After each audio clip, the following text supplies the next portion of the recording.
Hey there. I know why you're here. You're looking for a story that will help you drift off into a peaceful sleep, something calming, a little mysterious, something that carries your mind away. Well, you've come to the right place. Before we begin tonight's journey, do me a little favor, tap the like button, subscribe to the channel, and leave a comment below. Even just a good night. It really helps more sleepy souls like you find their way here. Now, close your eyes, take a deep breath, and let's begin tonight's story. Every night, at exactly 3:03 a.m., the knocking begins. 3 slow raps, a pause, then 3 more. No one is ever there when the door creaks open, and yet something always feels closer than before. One morning, she found a small tarnished locket left on her doorstep. Inside was a photo of herself as a child, a photo she had never seen before, but the date carved on the back sent a chill through her because it was from years after her death. What would you do if the past came knocking? Not to remind you of who you were, but to warn you of what's still waiting. This is the story of a locket that shouldn't exist, a photo that shouldn't be possible, and a presence that refuses to leave. As the knocks grow louder and the whispers closer, the truth begins to surface. Some doors were never meant to be opened, and once they are, they never truly close again. The first knock came on a Thursday night, the kind of night where the house felt too big, too quiet, and too heavy with shadows. It was 3:03 a.m. when the sound echoed through the hallway. 3 deliberate knocks, not rushed, not hesitant, just slow and steady, like someone had all the time in the world. She lay frozen in bed, every muscle tense, ears straining. There was no follow-up knock, no footsteps retreating down the porch. Just silence, so thick it felt like it pressed against her skin. She told herself it was probably nothing, just the wood settling, the wind rattling the frame. But deep down, some primitive part of her knew the sound had weight. It had purpose. She stayed awake until dawn, staring at the ceiling, gripping the edges of her blanket like it could save her from what waited outside her door. The next morning, she opened her front door with a cautious hand. The air outside was cool and still, but on the wooden porch, faint and smeared from the damp, were small muddy footprints. They didn't look like adult prints. They were smaller, bare, almost childlike. She swallowed hard and stared at them, her brain clawing for a rational explanation. Maybe a neighbor's kid had wandered up here. Maybe it was a stray animal. Anything but what her gut whispered, that someone had stood here last night in the dark, waiting. She forced herself to scrub the prints away with a wet rag and decided not to think about it anymore. That night, she tried to sleep earlier, telling herself there was nothing to worry about. But at 3:03 a.m., the knocks came again. 3 slow taps, a pause, then 3 more. Her blood turned to ice as she sat up in bed, her breath shallow and ragged. The sound was too deliberate, too evenly spaced to be the house settling. She tiptoed to the door and peered through the peephole. The porch was empty. Or maybe not. In the dim glow of the street lamp, she thought she saw a flicker of movement, the faint outline of a dress swaying, disappearing out of sight. Her chest tightened. She didn't dare open the door. She didn't even breathe until the clock ticked past 4 a.m., and the silence felt less heavy. In the morning there was no sign anyone had been there. No muddy prints this time. But as she stepped outside, she noticed something odd. A small object sat neatly on the welcome mat. She crouched and saw it was a locket, old and tarnished, its chain coiled like a sleeping serpent. For a moment, she didn't touch it. Something about it felt wrong, as though it was meant to be found, placed there by hands that weren't entirely human. But curiosity won. She picked it up, the metal cold enough to make her fingers ache. When she clicked it open, her heart stopped.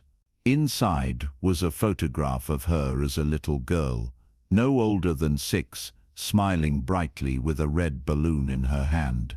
She had never seen this photo before in her life. Her stomach churned as she turned the photo over. A faint inscription was scratched into the back. April 12, 2043. She read it twice, 3 times. The numbers blurred as panic welled up in her throat. That date was 20 years in the future. She was born in 1993. She knew she wasn't supposed to be alive past 2039. That was the year the doctor had quietly written in her file, the year she was never meant to see. Her hands trembled violently as she snapped the locket shut and dropped it onto the counter. Something cold seemed to seep into the room with it, and she couldn't shake the sense that she'd just let something in, something that had been waiting patiently outside her door. That night, she stayed awake in the living room, all the lights on. The clock ticked toward 3 a.m. Pale, her eyes fixed on the door like a hawk. At 2:59, her heart was pounding so hard it hurt. Then exactly at 3:03, the sound came again. 3 slow knocks, a pause, 3 more.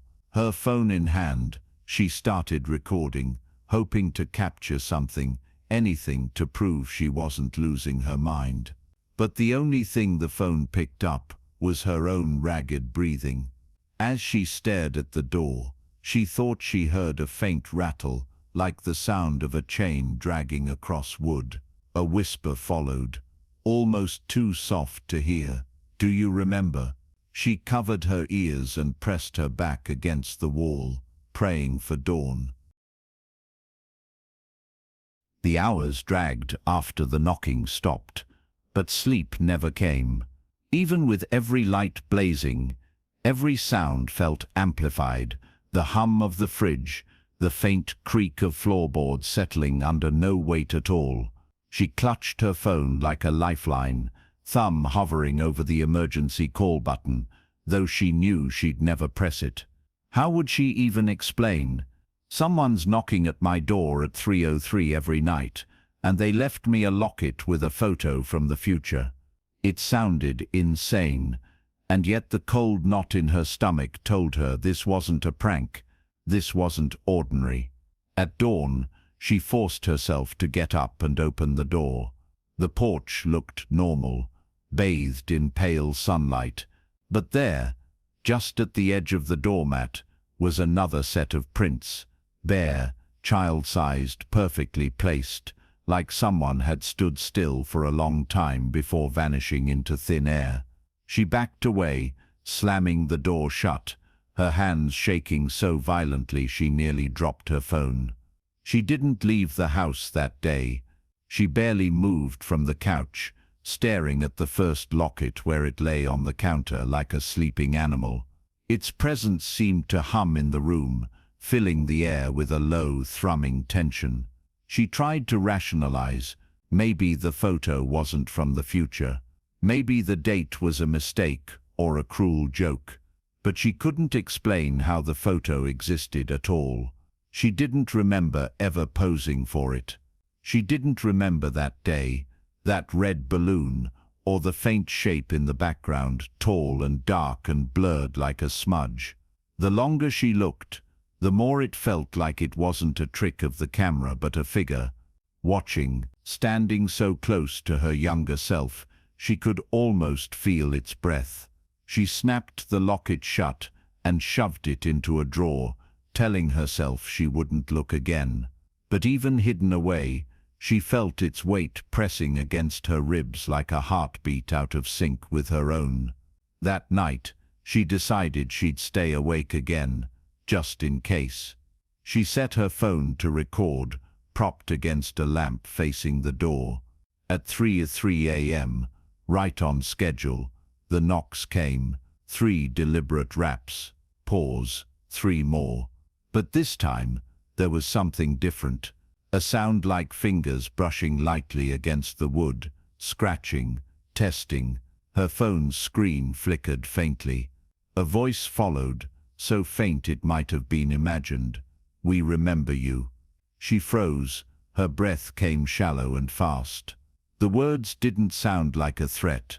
They didn't even sound entirely human. But they didn't feel comforting either. She wanted to move, to run, but her body refused to obey. It was as if something unseen had settled over her, holding her in place, until the clock ticked past 3:30. Morning came, like a mercy. She scrambled for her phone to check the recording, but when she played it back, there was no knock, no voice, nothing but the soft hiss of static and her own frightened breathing. As she sat there, staring at the blank footage, a sound pulled her back to reality. Not a knock this time, but the sharp chime of the bell she hadn't heard in years. She crept to the door and peered through the peephole. No one was there, but at her feet, resting neatly on the mat, was a second locket. This one was slightly smaller, its chain tangled and blackened, like it had been burned. Her chest tightened as she reached for it, with trembling fingers. Inside was no photo, just a scrap of paper folded tightly. She unfolded it with care, her stomach dropping as she read the faint, almost childlike handwriting. "We came before, we'll come again." She slammed the door and bolted it, retreating into the kitchen. The second locket felt heavier than the first, its presence somehow more oppressive, like it carried a piece of whatever stood knocking in the night. She wanted to throw it away, to bury it deep in the trash, or fling it into the woods, but something stopped her. A thought she didn't want to acknowledge. What if throwing it away made things worse? What if these were offerings, and rejecting them meant inviting more than knocks? She shoved the second locket into the same drawer as the first, heart pounding, every instinct screaming that it wasn't over. For the rest of the day, she avoided looking at the door. Every sound made her flinch, the groan of the pipes, the ticking of the old clock, the wind rattling against the window panes. By evening, her exhaustion was so thick, it felt like she was wading through water. But still, she didn't sleep. She couldn't.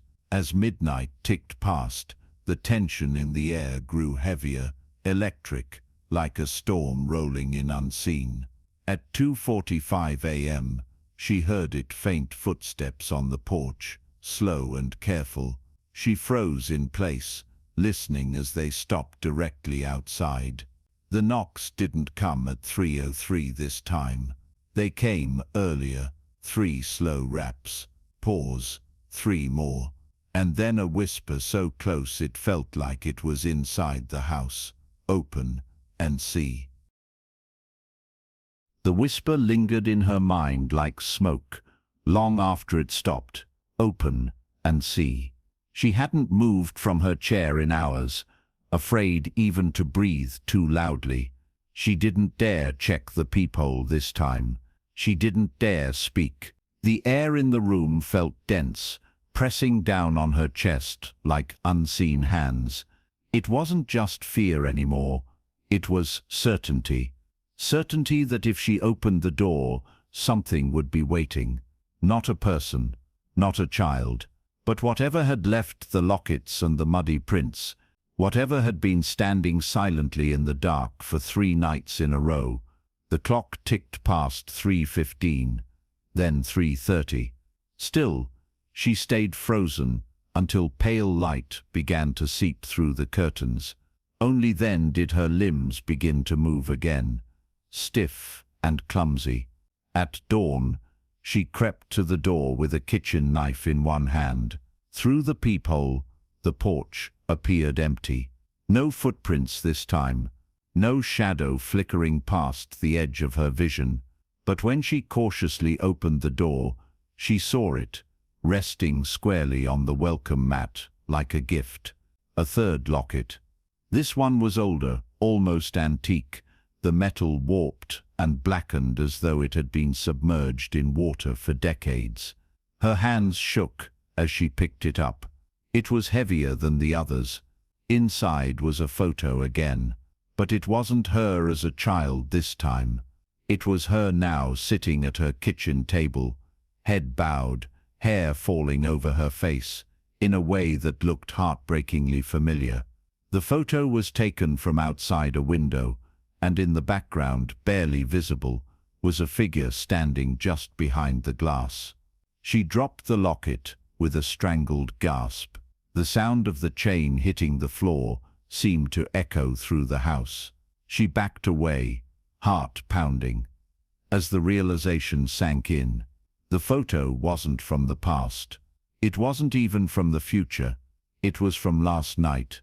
She scrambled for her phone and checked her camera roll, hoping desperately to find an explanation. Nothing. No intrusions. No recordings of anyone standing outside. But when she pulled up the footage she'd taken during the knocking, the screen filled with static. At the exact moment the knocks began.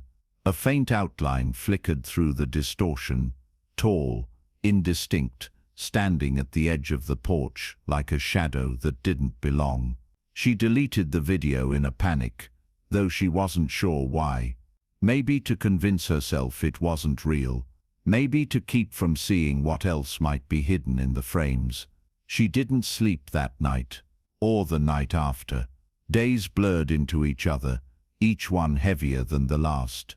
The 3 lockets now sat side by side in her drawer, but she swore she could hear them rattling faintly in the dead of night. On the 5th night, there were no knocks at 3:03.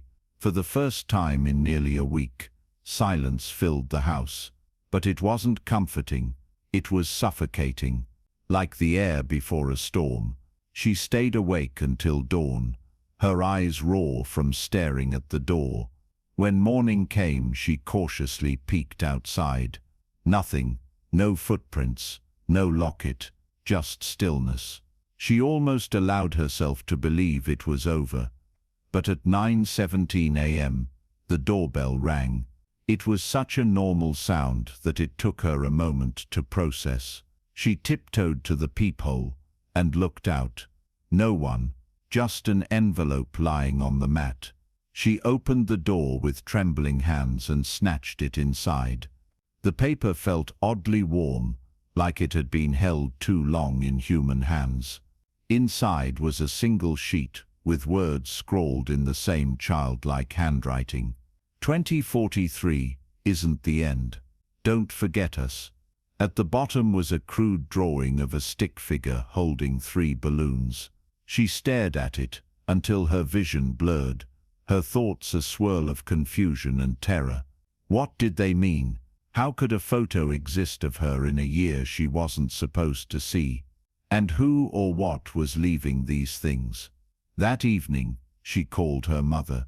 She needed answers. Maybe there was a photo album she didn't remember, or a family friend playing an elaborate prank.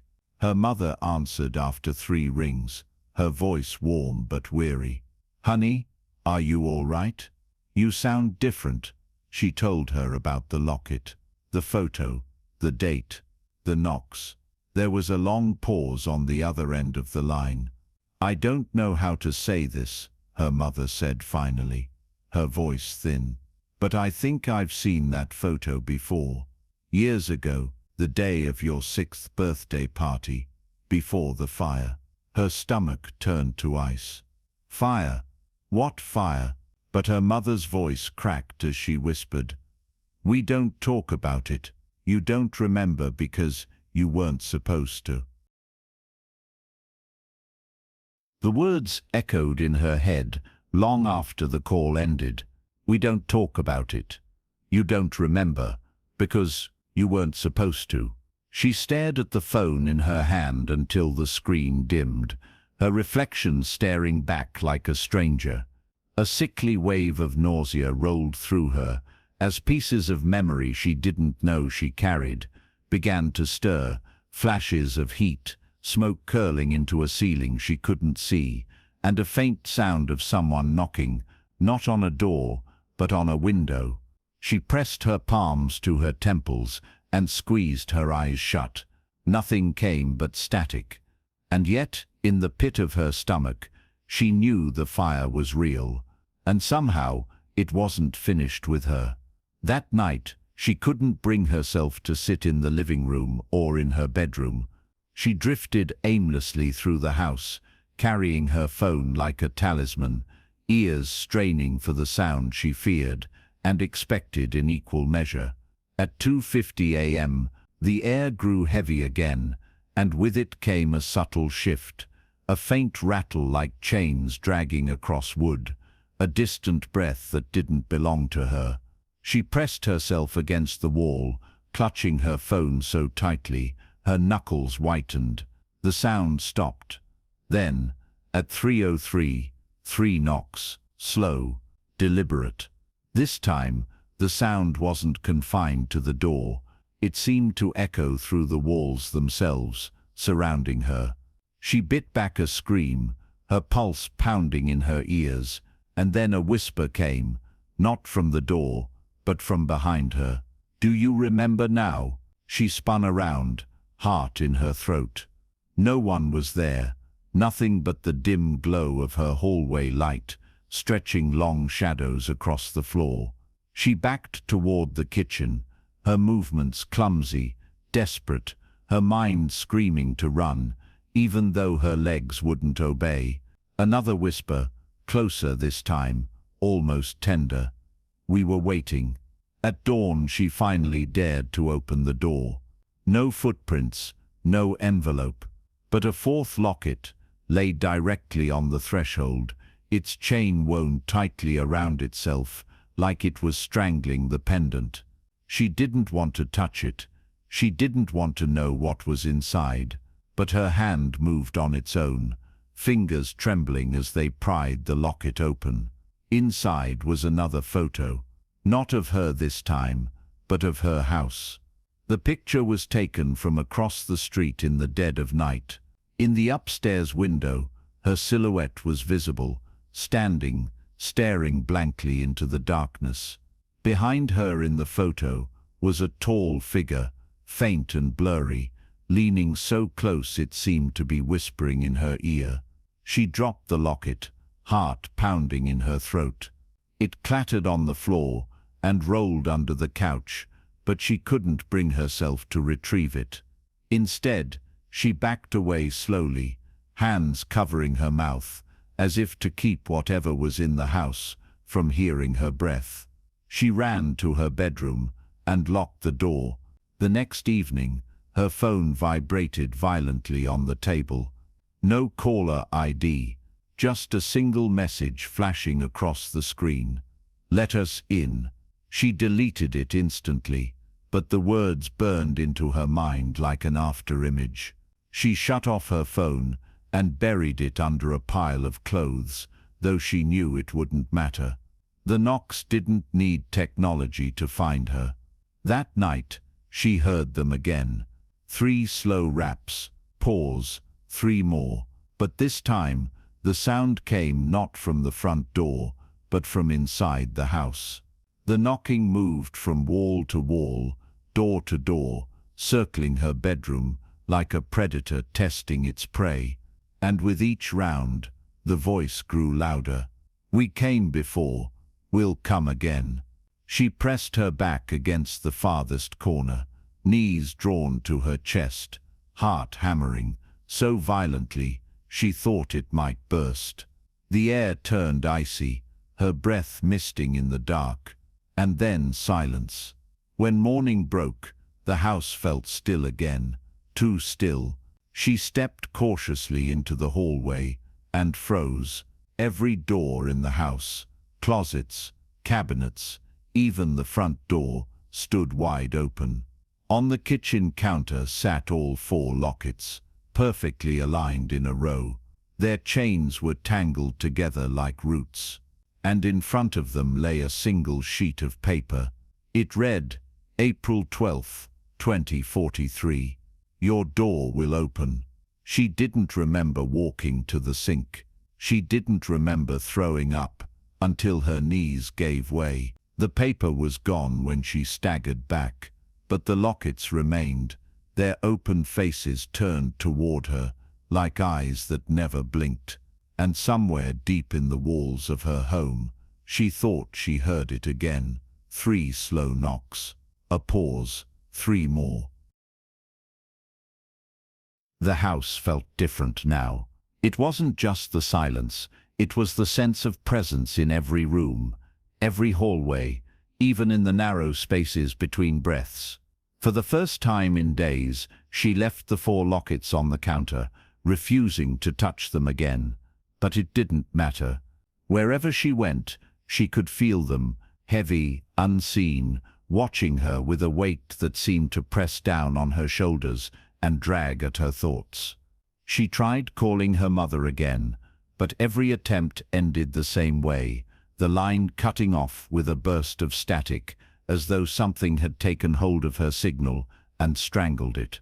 By noon, her phone was completely dead, refusing to turn on no matter how long it charged.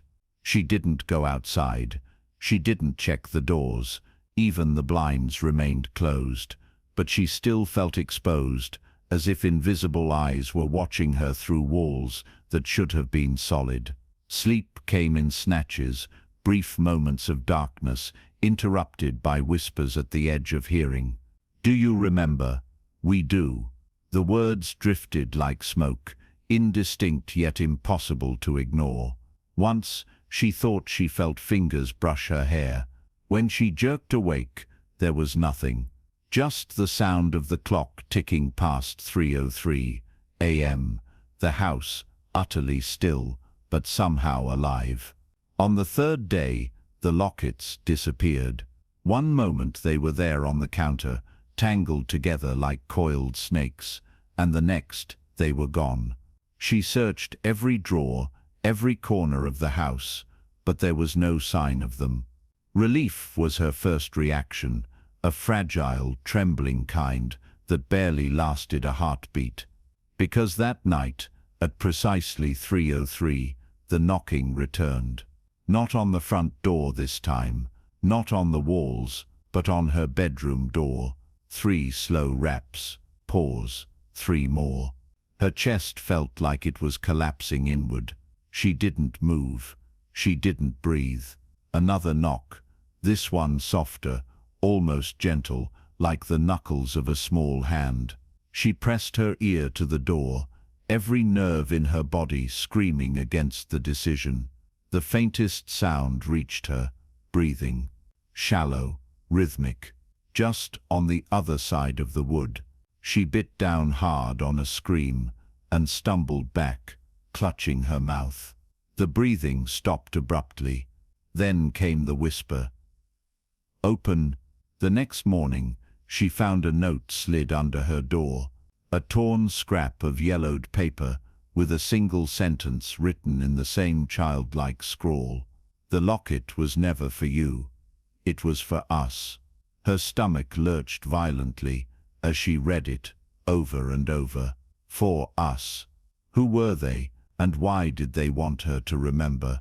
She thought of her mother's voice on the phone, trembling as it spoke of a fire and a memory she wasn't supposed to have. The pieces didn't fit. Or maybe they did, and she wasn't ready to see the picture they formed. That afternoon, the power went out.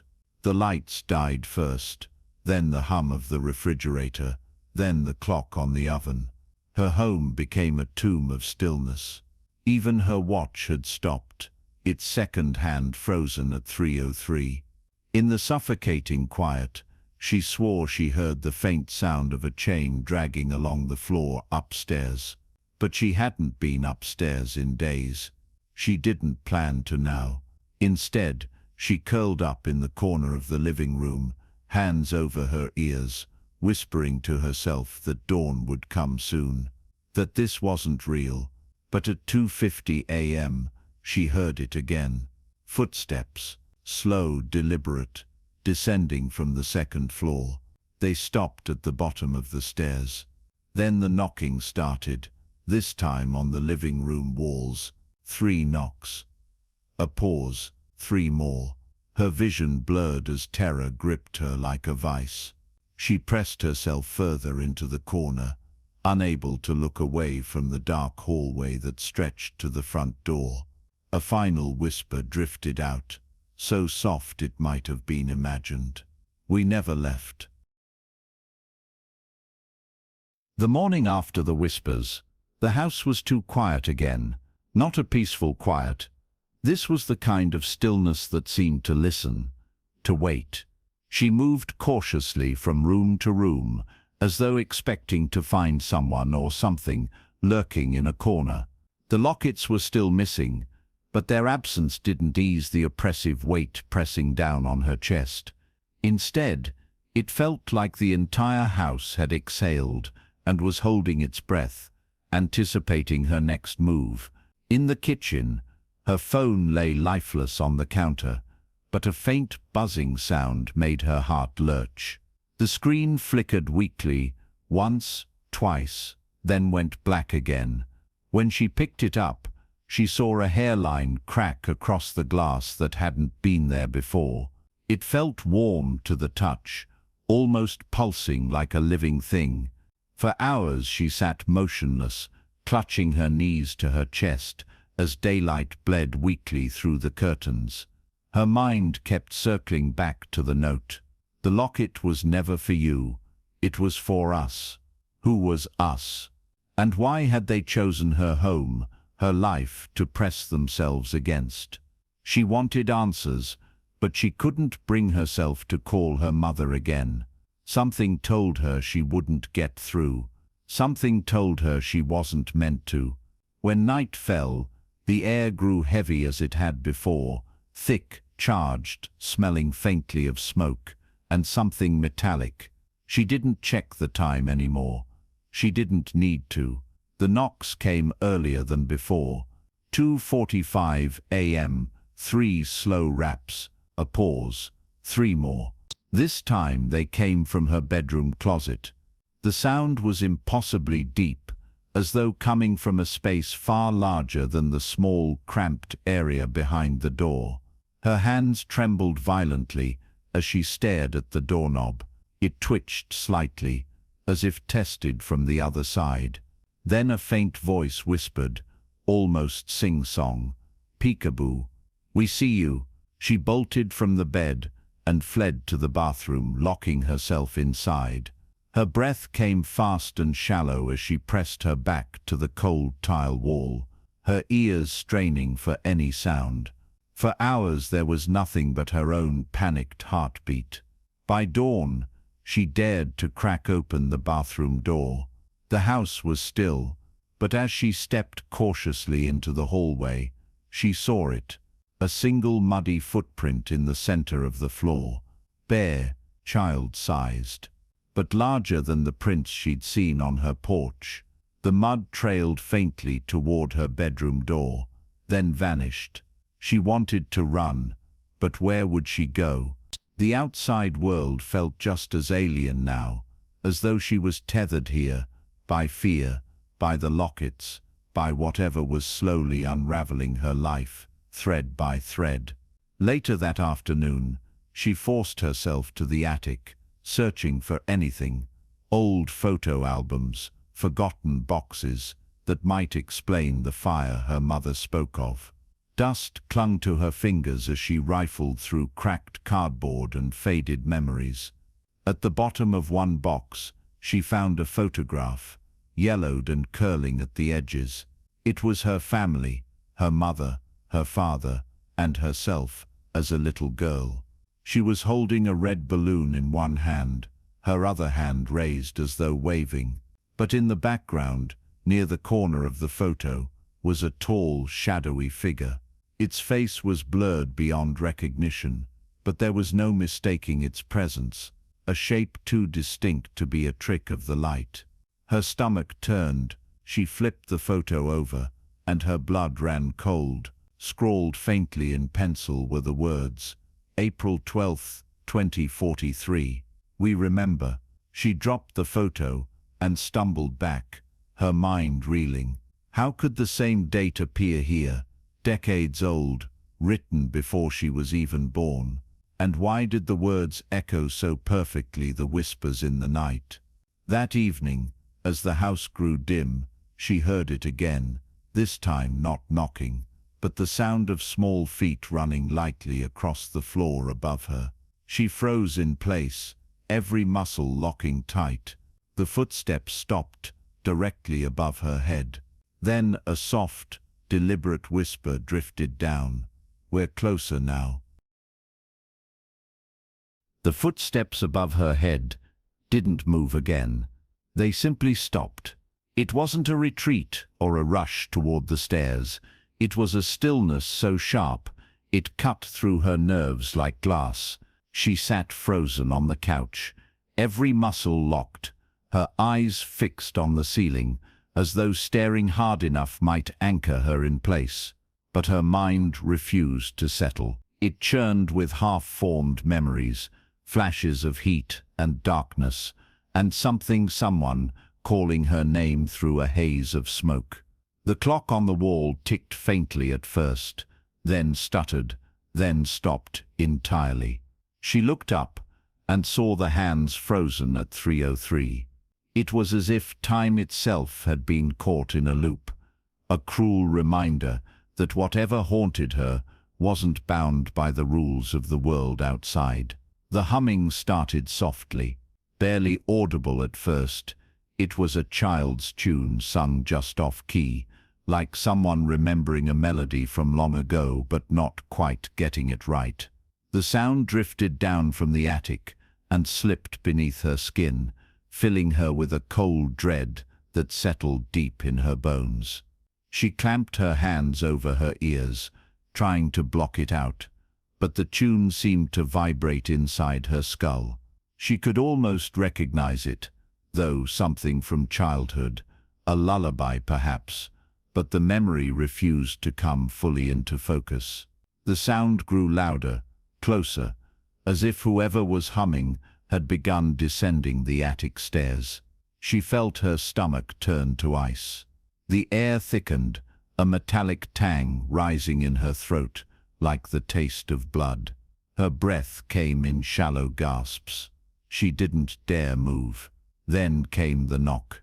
Not from the door this time, not from the walls, but from inside the room. 3 slow raps on the floorboards beneath her feet. A pause. 3 more. She bolted upright, heart slamming in her chest, as the vibration of the knocks rattled through her legs. Something was under the floor, under her, waiting.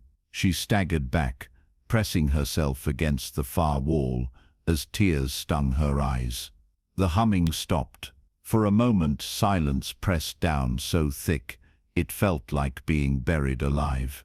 Then a faint whisper, "You knocked first." Her mind recoiled violently from the words, but a flicker of memory slipped past her defenses.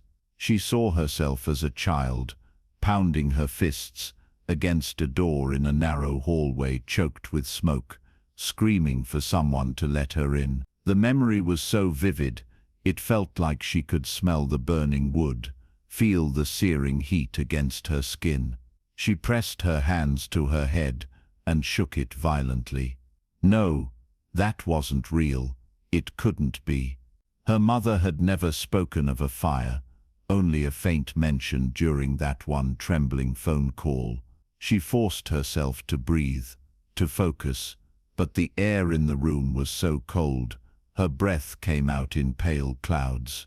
When she opened her eyes, the lockets were there again. All 4 sat neatly on the coffee table, their chains twisted into a perfect knot, like a nest of serpents. She hadn't heard them being placed there. She hadn't seen them arrive. They were simply there, waiting. Her fingers itched to pick them up. though every instinct screamed at her not to. Still, as though pulled by some invisible thread, her hand moved toward the first. The locket was icy cold. It clicked open easily, revealing a photo of her, not as a child, but from last night. She was standing barefoot in her kitchen, hair disheveled, her face pale and drawn as though she hadn't slept in days. The photo was taken from outside the window, from an angle she never could have noticed in time. Her breath caught. She reached for the second locket. Its hinge resisted at first, but then it popped open with a soft metallic sigh. Inside was a folded scrap of paper. She unfolded it with trembling hands. The same childish scrawl stared up at her. "You let us in." The words twisted in her mind like a knife, and suddenly she wasn't sure which side of the door she'd been on all those years ago. Had she been screaming to be let in, or screaming to be let out? She reached for the third locket, her movements jerky and desperate. It held another photo, but this one wasn't of her at all. It was of the house, taken at night, taken from a distance, the upper window faintly illuminated. In the window was her silhouette, and behind her, faint but undeniable, stood a tall, shadowy figure, its face obscured, but its posture almost familiar. She dropped the locket and staggered back, her heart pounding so hard it hurt. Her vision blurred as she pressed a hand to her chest. A sound broke the suffocating silence, the faint rattle of chains. It came from upstairs, from her bedroom. Then another whisper, softer this time, almost tender. "We remember you. Do you remember us?" She bolted from the living room and locked herself in the bathroom, clutching her knees as tears streamed down her face. She didn't know how much longer she could take this, but deep down she feared the answer. She feared she'd always known exactly how this would end. She stayed locked in the bathroom until dawn, her entire body trembling with exhaustion. Every sound felt like a threat. The faint groan of pipes, the soft creak of settling wood. But no knocks came, not this time. Only silence so heavy it pressed down on her lungs. When pale light finally slipped beneath the doorframe, she dared to open it. The hallway stretched out before her, quiet and still, yet it felt wrong. The air was too cold, too still, as though the house itself were holding its breath. She inched forward, her bare feet soundless on the floorboards, and caught sight of something on the wall. Scratched faintly into the paint, with what looked like fingernails, were 4 words: "We never truly left."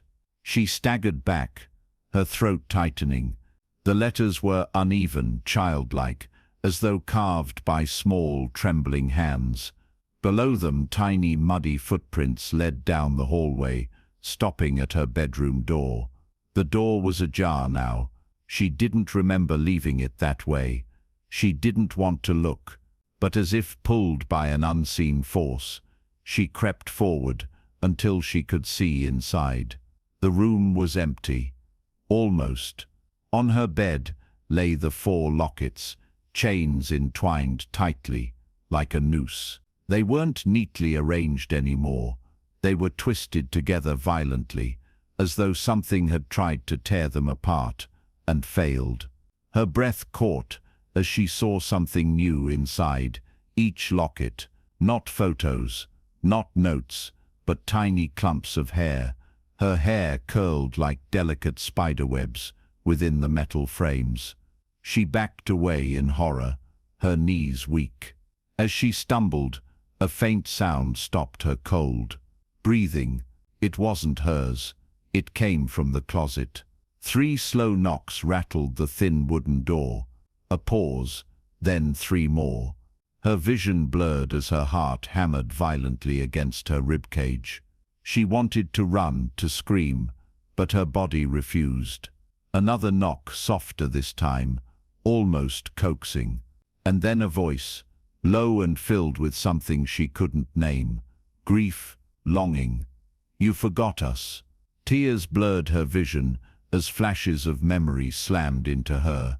A fire, smoke choking the air. A small figure clutching her hand, sobbing, as she pounded on a door that never opened. She saw her own face in a cracked mirror, child-sized, soot-streaked, terrified. And she heard herself whispering, desperate, over and over, "Please let us in. Please don't leave us here." Her knees buckled. She hit the floor hard, as the door handle rattled violently.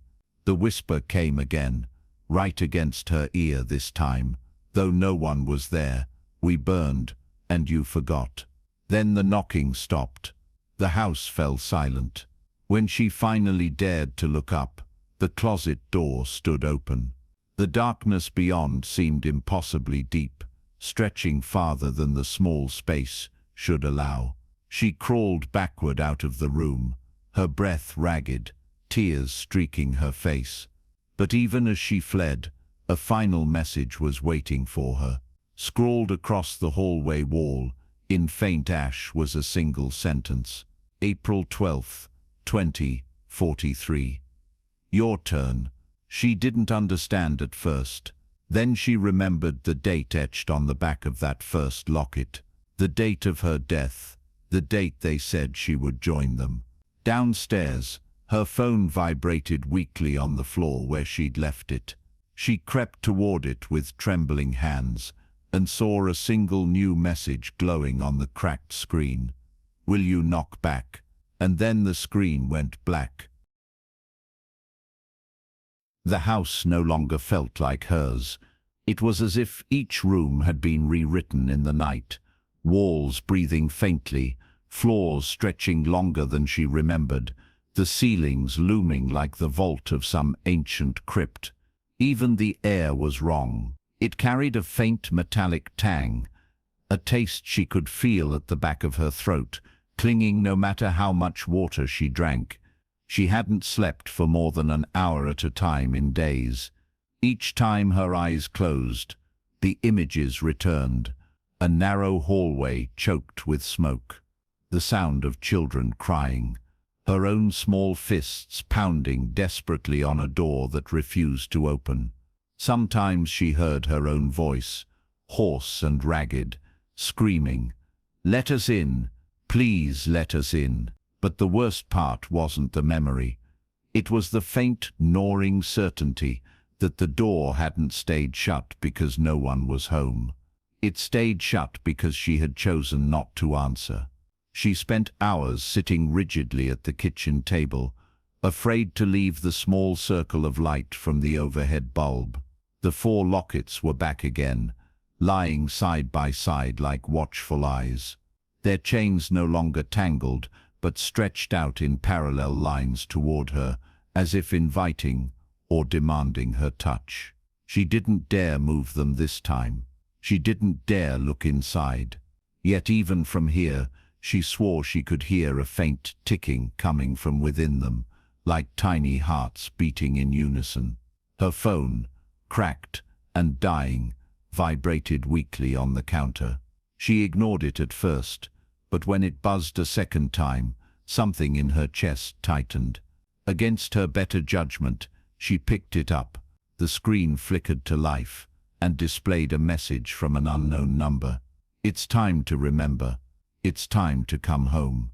Her fingers shook as she typed back, the words stumbling out in jagged bursts. "Who are you? What do you want? Why are you doing this to me?" She waited, her breath catching in her throat. A few seconds later, another reply appeared. "We aren't doing this. You are. You were one of us. You still are." The phone went dead in her hand.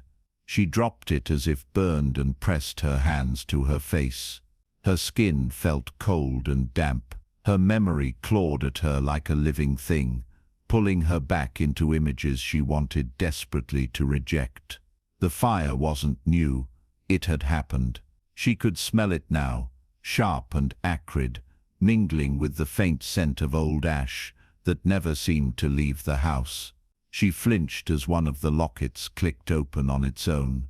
The sound was small but deafening in the silence. Slowly, she leaned forward to look. Inside was a photo, burned into the metal itself. Her breath caught in her throat as she stared. It was her, but older. She looked years beyond her current age, hair streaked with grey, eyes hollow with something between sorrow and resolve. In the image she stood at her own front door, smiling faintly, and behind her were countless small blurred shapes. Children, perhaps, or what was left of them. Their eyes glinted faintly in the darkness, like dying embers in a cold hearth. She slammed the locket shut and shoved it across the table, the metal scraping against the wood. Her vision blurred as her chest heaved with shallow, panicked breaths. Then from upstairs came a sound she'd come to dread. Footsteps, soft, bare, moving slowly across the floorboards directly above her head. She froze. Another sound followed. 3 deliberate knocks. A pause. 3 more. She pressed her hands over her ears, rocking slightly in her chair. But the knocking didn't stop. It shifted, from the ceiling to the walls, from the walls to the floor beneath her feet, as though whatever made the sound wasn't confined to one space but moved freely throughout the house, searching for her. And then came the whisper, faint but unmistakable, drifting through the air like smoke. "Come upstairs, remember us." The words rooted her to the spot. She wanted to stay there, to wait for dawn, but her legs betrayed her. Slowly she rose. The air grew colder with each step as she moved toward the stairs, her breath fogging faintly in front of her. Her bare feet made no sound on the steps, but the house seemed to groan in response to her weight. At the top landing she stopped. Muddy footprints, small, childlike, trailed from the bathroom to her bedroom door. The door stood ajar. She didn't remember leaving it open. She didn't want to go in, but as though pulled by invisible strings, she crept forward. The sound of chains dragging faintly across wood reached her ears. Her bedroom was dark, but she could see the faint outline of the closet door. It was open wider than before. Something inside was breathing. The closet door breathed. She could hear it, soft, shallow, rhythmic, like a small child asleep beneath heavy blankets. Yet there was no mistaking. The sound came from within that narrow space, too dark to see fully. The air in the room felt thicker now, heavy as if soaked with moisture. Her own breath plumed faintly before her eyes, each exhale louder in her ears than she'd ever known. She wanted to back away, to leave the room, the house, the town itself. But her feet wouldn't listen. Some deep, gnawing instinct, like the pull of gravity, held her there. She took one step closer to the closet. The breathing grew quieter, as though the thing inside was holding itself still in anticipation.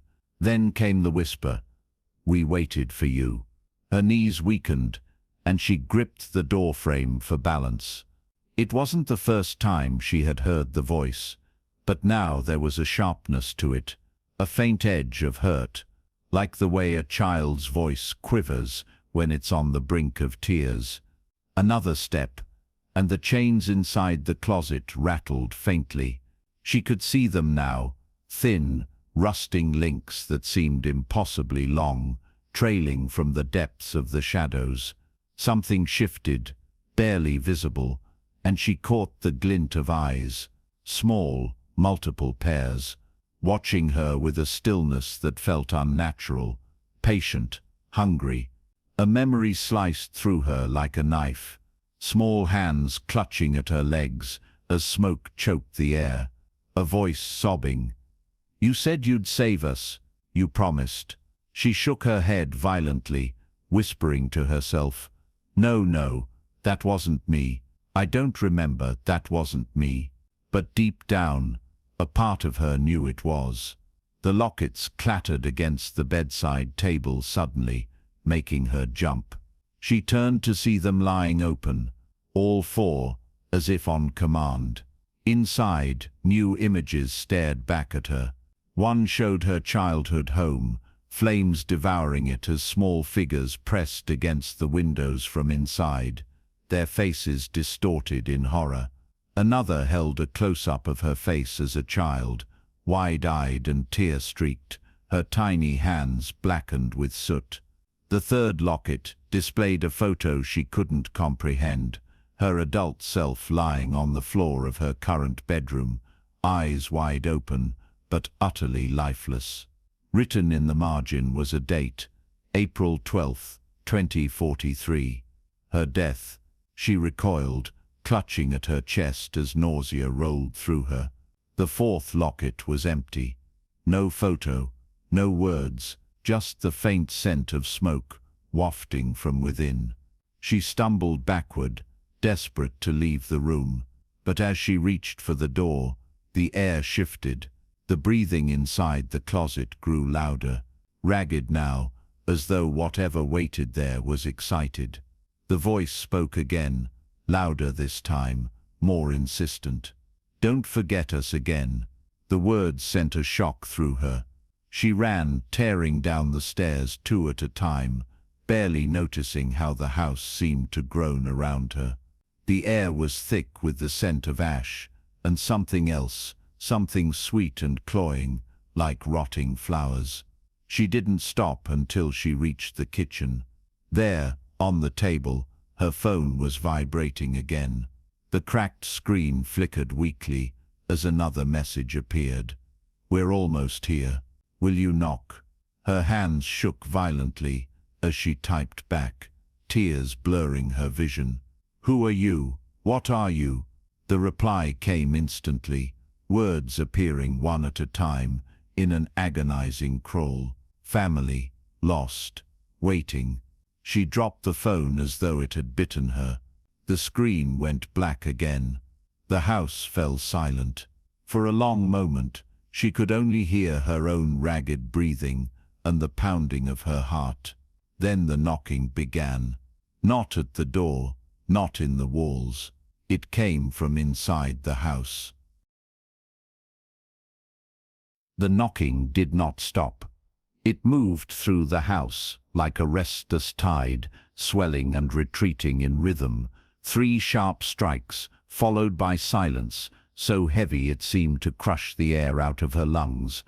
She pressed her palms to her ears, desperate to block the sound, but it echoed inside her skull as if the house had become part of her body.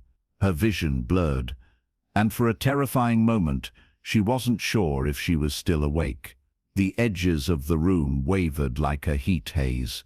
Shadows stretched unnaturally long, bending toward her as though reaching. Then the faintest of whispers broke through the pounding in her head. "Your turn." The words were so soft, they might have been imagined, but she knew they weren't. She stumbled backward, clutching the counter for balance. Her phone buzzed weakly on the floor where she'd dropped it earlier. She didn't want to look at it, but her eyes were drawn to the dim glow of its cracked screen. One new message pulsed faintly. "We're waiting." She knelt slowly, picking up the phone with trembling fingers. Her reply came out fractured, as if each word were being pulled from her unwilling throat. "What are you waiting for?" The response came instantly, letters forming one by one in that same childlike scrawl that had haunted her dreams. "For you, to remember, to let us in again." Her chest tightened as a memory stirred, rising from the depths of her mind like something dead and bloated. Small hands clutching hers, smoke curling around her legs, faces pressed against windows blackened with soot, a child's sobbing voice screaming, "Don't leave us. Please don't leave us." She gripped her head, shaking violently as she whispered to herself, "No, no, no, that wasn't me. I didn't." But the memory surged forward anyway, undeniable now. The air in the kitchen shifted, turning colder, denser. Frost began to bloom across the window glass in delicate curling patterns. Her breath fogged faintly in front of her face. Then she saw it. The lockets.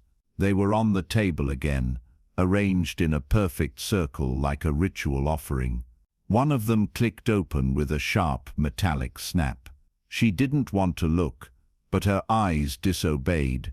Inside was another image burned directly into the metal.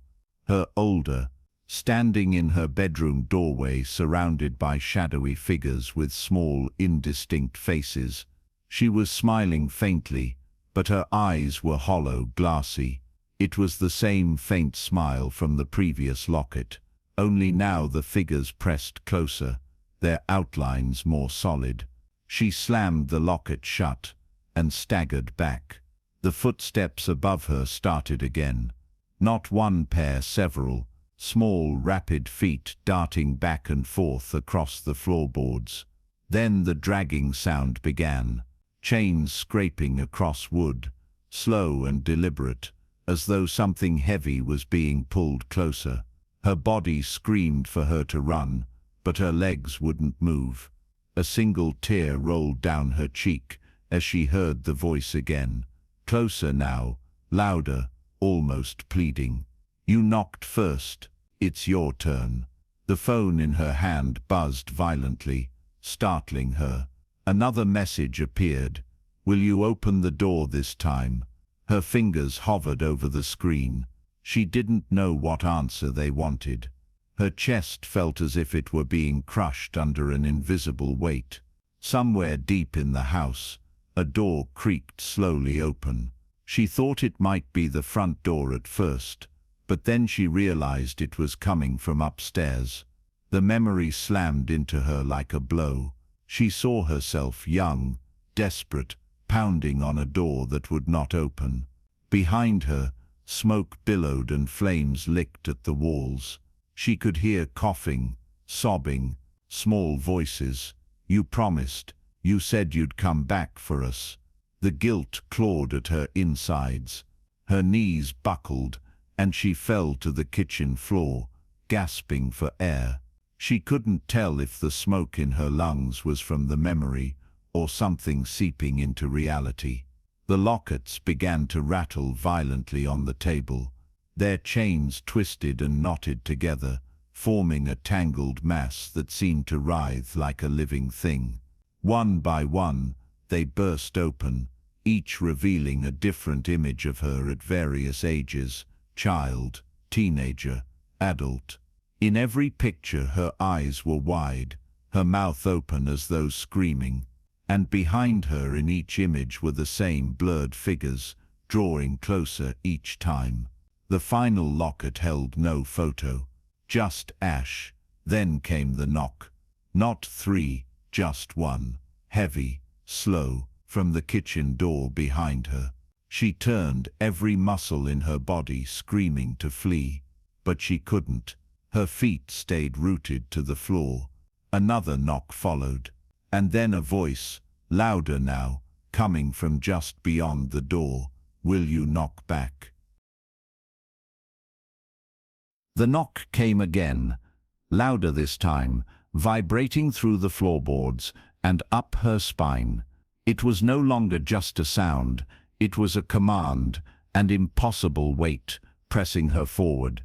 Her hands trembled violently as she stared at the kitchen door.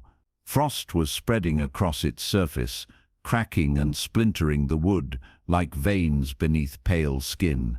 Her breath fogged thickly in front of her face, each exhale louder than the last. She wanted to scream, to run, to do anything but stay. Yet some part of her, a part she couldn't name, whispered that leaving wasn't an option anymore. The phone buzzed again in her hand, so violently it slipped and clattered to the floor. The screen flickered erratically before stabilizing on a single new message: "Knock, or we will."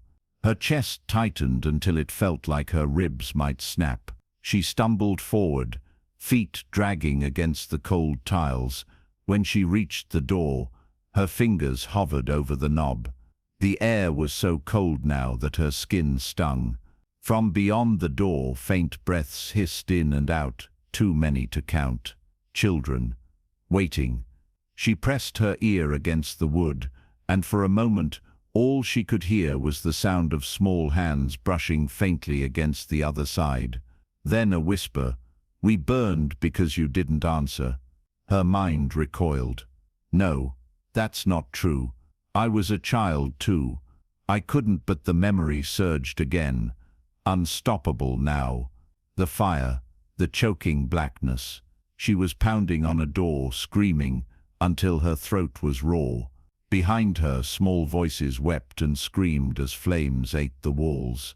She saw her own tiny hand raised, knocking desperately. And then she remembered. Someone had answered. A woman's face had appeared in the window beyond the door, pale and terrified. The door had cracked open slightly, just enough for a rush of cool air and hope to flood in. But then it had slammed shut again. Locked, bolted. She remembered the woman's lips forming the words she would never forget. "I can't." And she remembered the small accusing voices behind her as the smoke closed in. "You said you'd come back, you promised." A sob tore from her throat. She wasn't just remembering, she was reliving it. She pressed her forehead against the cold wood of the door, tears streaming down her cheeks. Her hand raised slowly, as if pulled by invisible strings. She curled her fingers into a fist and froze an inch away. From the other side, 100 tiny fists knocked back in perfect unison, 3 times. The sound rattled her bones. Her phone buzzed one final time. The message burned against the cracked screen. April 12th, 2043. Your turn. The date. Her death date. She whispered it aloud without meaning to. The sound of her own voice felt foreign. Your turn. The voices echoed her words, growing louder, layering over one another until they were a deafening chorus. Her arm moved on its own. Knuckles met wood. Once, twice, 3 times. The knocking stopped. Silence fell, so complete it made her ears ring. Then the door handle turned slowly under her hand. She hadn't touched it. She hadn't wanted to. But it twisted anyway, creaking loudly as it did. The air on the other side was no longer cold. It was hot, acrid. Smoke slipped in through the widening crack, curling around her ankles like grasping fingers.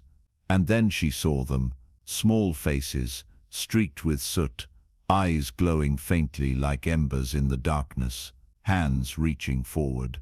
Not clawing, not yet, just reaching. Your home. The door burst open, and darkness swallowed her whole. The darkness didn't feel empty. It pressed against her skin like hot, damp cloth, clinging and suffocating.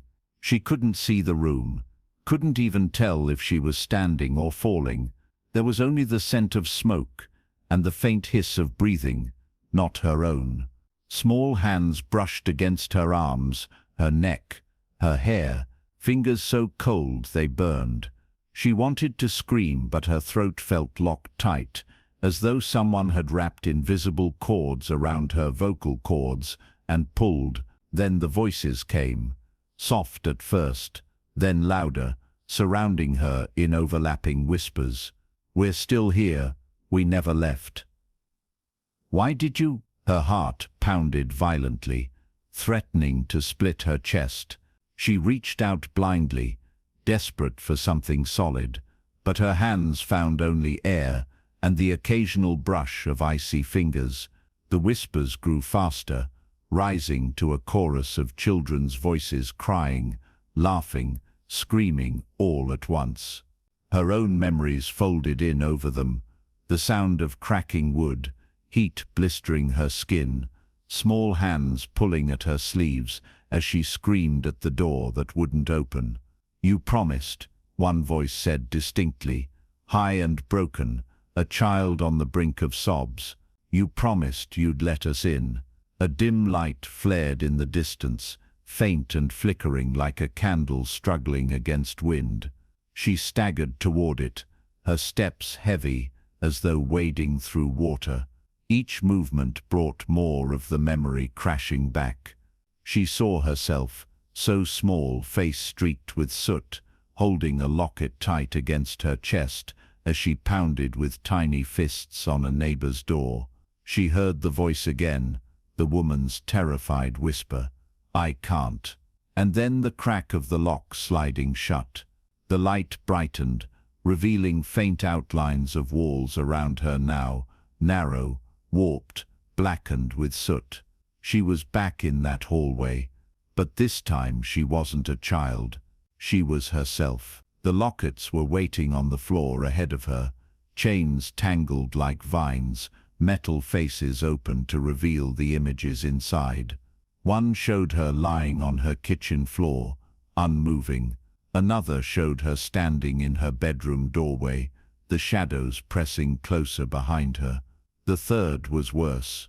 It held only her face, eyes empty, and mouth stretched wide in a silent scream. The fourth was still empty, but pulsed faintly with light. She hesitated before reaching for it. Her fingertips brushed the cold metal. A hand shot out from the darkness and grabbed her wrist. Her scream tore through the space, though no sound escaped her locked throat. She turned to see a child's face, grey, ashen, streaked with tears and soot. Its eyes glowed faintly orange, like dying embers. Its mouth opened, and the voice came again, but this time it wasn't a whisper. "You're late." Her knees buckled, and she fell hard to the floor, the lockets clattering around her. The children stepped forward now, dozens of them, all small, soot-streaked, with hollow eyes. They formed a circle around her, their faces twisted in sorrow and something darker. The air grew heavier until she could barely draw breath. One child stepped closer and placed a tiny, cold hand on her shoulder. "It's your turn to burn." The cold hand on her shoulder felt impossibly heavy, like iron pressing into her flesh. She couldn't move, couldn't breathe. Around her, the circle of children stared in silence, their eyes glowing faintly in the thick, choking darkness. They didn't blink. Their soot-streaked faces were expressionless, except for a faint, almost imperceptible sadness. Then, one by one, they began to speak, not with their mouths but directly into her mind. "You left us there. You promised. We burned because of you." Her chest heaved as she tried to deny it, shaking her head violently, but the voices grew louder with each rejection. They layered over one another until they were a deafening chorus. She remembered the heat licking at her skin, the walls of her childhood home collapsing inward, the acrid smoke filling her lungs. And she remembered her own hand pounding against a door, the door of the house she now lived in. She hadn't just knocked, she'd screamed for help, her voice raw and desperate, and someone had been there. She saw the faint outline of a woman in the window. The door had cracked open an inch, and then slammed shut. Her eyes snapped open, and she realized the faint figure in the memory had her face, hollow-eyed. The woman who had refused to let her in was her future self. The hand on her shoulder tightened, pulling her forward into the circle of children. Their small fingers reached out, brushing against her clothes, her hair, her face. It felt like hundreds of spiders crawling over her skin. Her pulse thundered in her ears as they whispered in unison, "Your turn, your turn, your turn." The fourth locket around her neck grew heavy, burning against her chest. She looked down and saw it glowing faintly. Its metal surface was no longer empty, but held a new image. Her standing in her kitchen doorway, face pale and wet with tears, as dozens of small hands clawed at the glass from the outside. She could see her own lips moving, whispering the words she now remembered saying. Her scream broke free, ripping through the darkness, as the children surged forward. Their hands clamped onto her arms and legs, pulling her down into the blackened floor.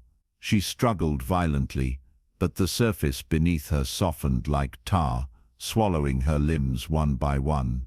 The voices rose again, not angry now but almost gleeful. Now you'll stay, now you'll remember, now you'll burn. She felt the heat rising, saw orange light blooming beneath the darkness, as if flames waited just below. Smoke poured up around her face, filling her nose and mouth. She couldn't breathe, she couldn't see. Her body thrashed in vain, as her vision went grey at the edges. Then a single voice, louder than the others, cut through the chaos. Knock. Her hand shot up of its own accord. She didn't want to. She couldn't stop it. Her knuckles struck the floor 3 times. The world exploded into fire. The fire didn't consume her all at once. It licked at her skin like curious fingers, testing her resistance before surging higher. She felt the heat, boiling the air in her lungs, smoke swirling so thick it seemed to crawl inside her veins. She tried to scream, but her throat was already raw, the sound reduced to a rasp. Around her the children's faces hovered, illuminated by the glow of unseen flames. Their eyes were molten embers now, flickering in the darkness. Some stared at her with sorrow, others smiled faintly, their lips cracked and blackened.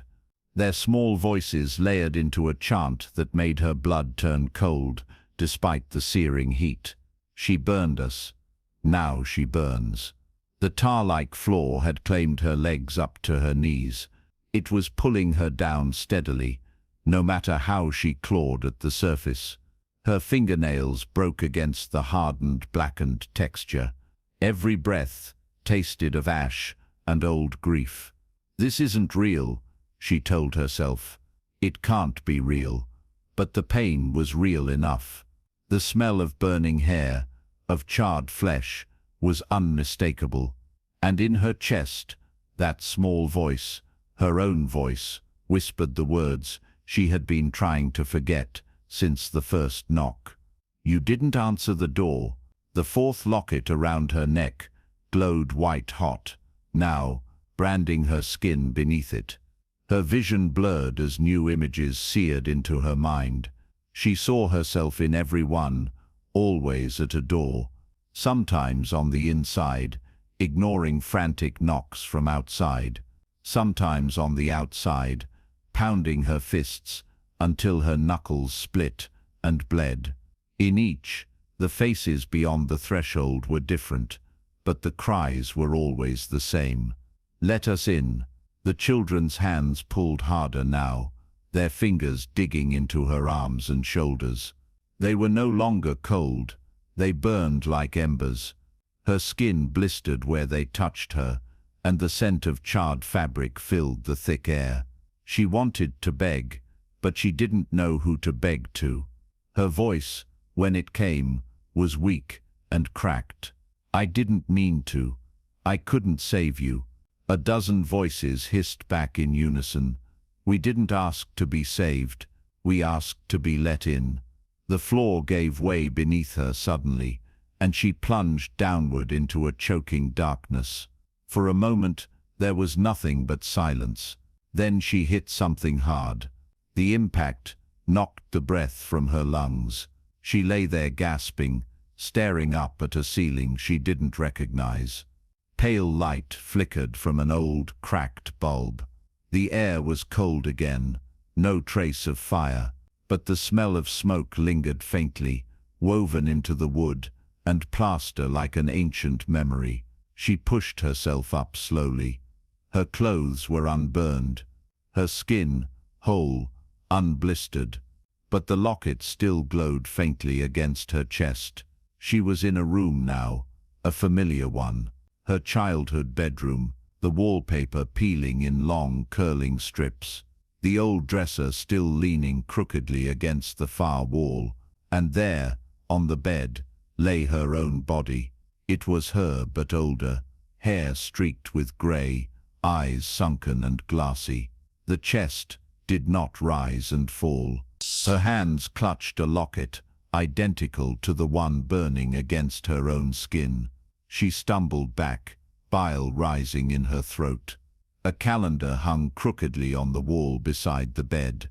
The date circled in red ink, April 12th, 2043. The knock came again. This time it was from the inside of the closet. The knock came again. 3 sharp, deliberate strikes from within the closet. Each one rattled the room, sending flakes of old wallpaper drifting from the walls like brittle leaves. She backed away slowly, her legs shaking so violently she thought they might give out. But the sound didn't stop. 3 more knocks, louder this time. Then a pause. Then 3 again.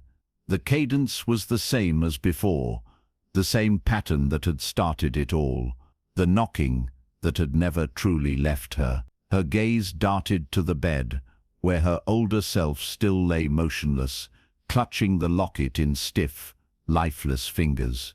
The calendar's circled date burned in her mind. April 12th, 2043, the day I die.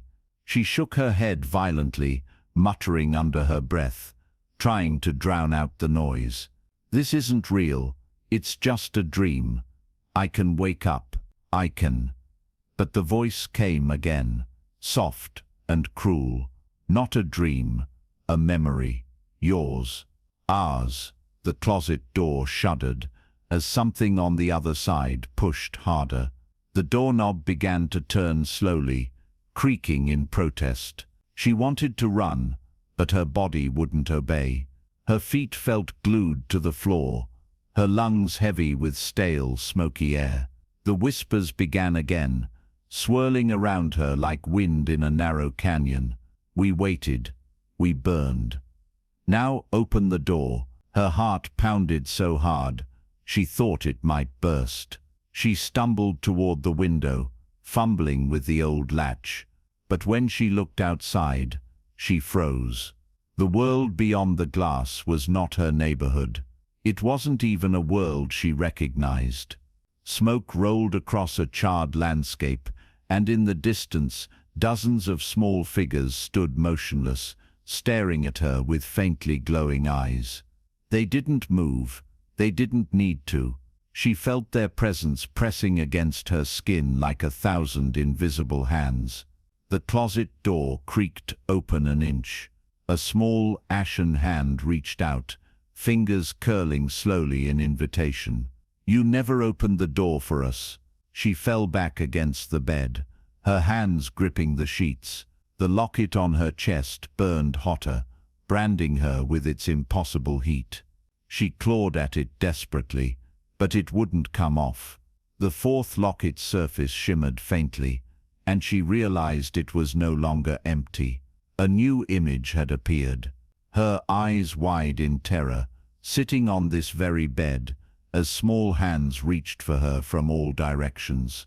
She looked up in horror and saw the same scene reflected in the cracked mirror above the dresser. The children were closing in now. She tried to speak, her voice cracking through her sobs. I'm sorry, I didn't know. I didn't mean to.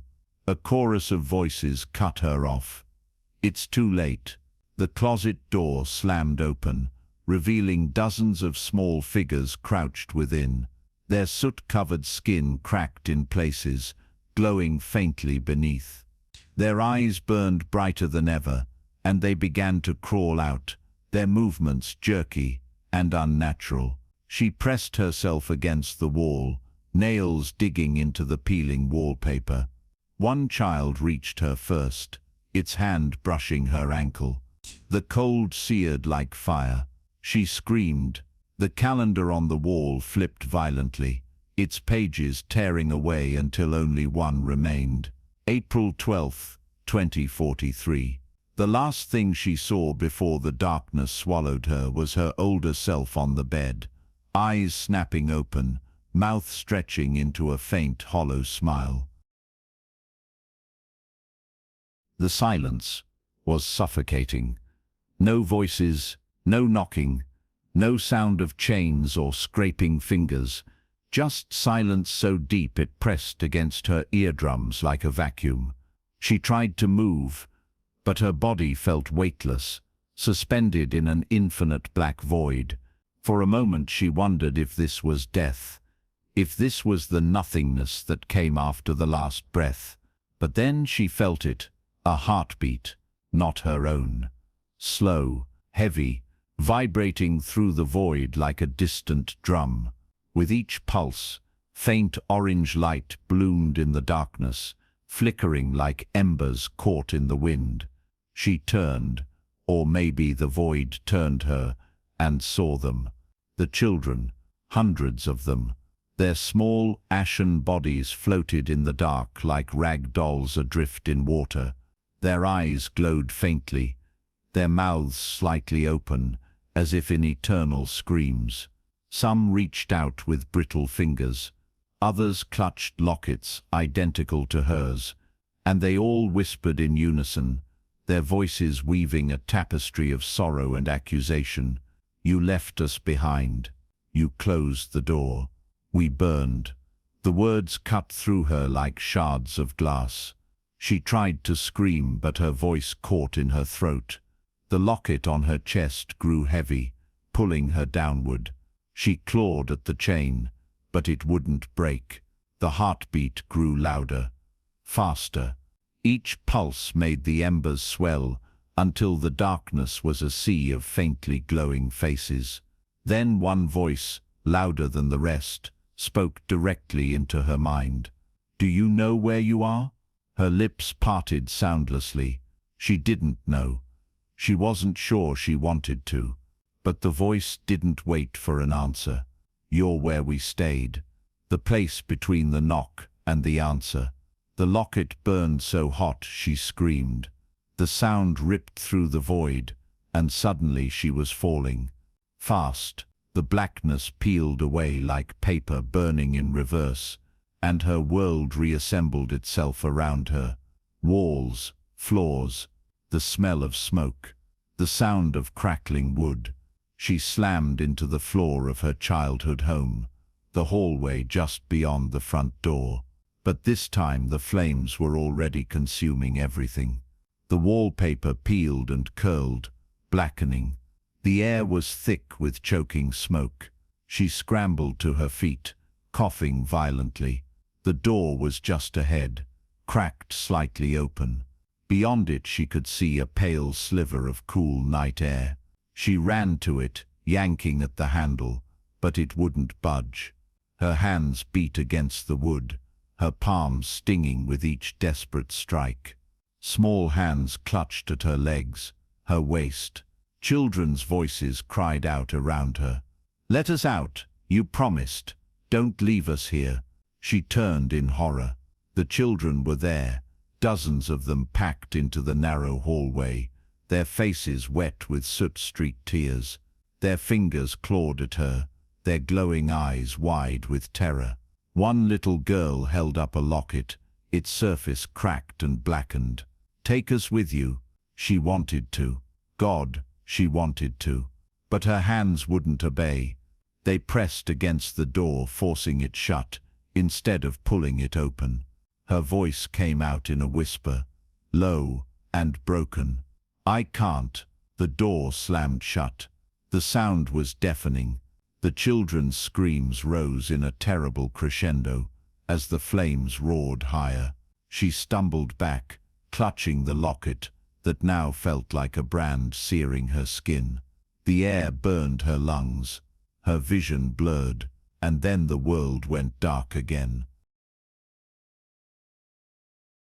The silence pressed in on her like a living thing, dense and suffocating. She felt weightless, suspended in a grey void where no walls or ceiling defined the space, just an endless expanse of nothingness stretching out in every direction. She tried to move, but her body didn't respond. Her arms floated uselessly at her sides, her legs numb and unfeeling. The air was cold but thick, clinging to her skin like damp wool. Her chest heaved with shallow, ragged breaths that sounded impossibly loud in the stillness. And then, faintly at first, she felt it, a pulsing heat at the center of her chest, deep under her ribs. It wasn't her heartbeat. It was slower, heavier, more deliberate, vibrating through the void like a distant drumbeat. She wanted to scream, but no sound came. A faint voice whispered then, curling around her ears like smoke. "You hear us now." The words were soft but carried a weight that settled deep in her bones. A dozen more voices joined in, overlapping, weaving a tapestry of sorrow and accusation. "You feel us now. You remember. We remember too." Faces began to emerge from the grey, hundreds of them pale and fragile, as if carved from ash. Their eyes glowed faintly, embers set deep into hollow sockets. Their mouths were open in endless screams, but no sound escaped them. They floated around her, drifting closer and closer with every passing second. One face moved ahead of the rest, its features burned into her memory. A small girl no older than 7, her hair singed at the ends, her cracked lips mouthing words she couldn't hear.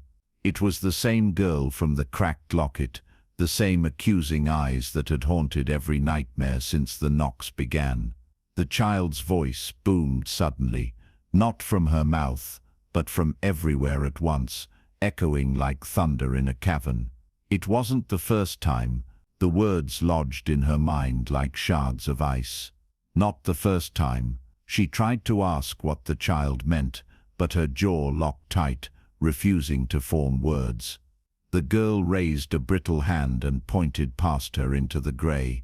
Shapes began to form in the distance. A door, blackened as though it had been pulled from a fire.